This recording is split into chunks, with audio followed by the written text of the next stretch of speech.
In this video, I'll show you how to deploy an app from Lovable. Start by signing into your Lovable account and open the project you want to deploy. Next, make sure your app is working correctly by testing the main features in the project preview.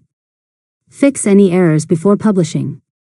After that, click Publish in the top right corner of the editor. Now choose how you want to deploy your app. If you're publishing for the first time, select the default Lovable hosting option. You can also connect a custom domain later if you prefer. Next, review your deployment settings and click Publish or Deploy to start the deployment process. Wait a few moments while Lovable builds and publishes your application. After that, once the deployment is complete, Lovable will generate a public URL for your app.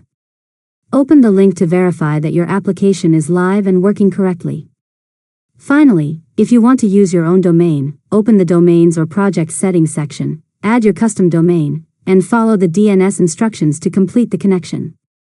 And that's it. You've successfully learned how to deploy an app from Lovable.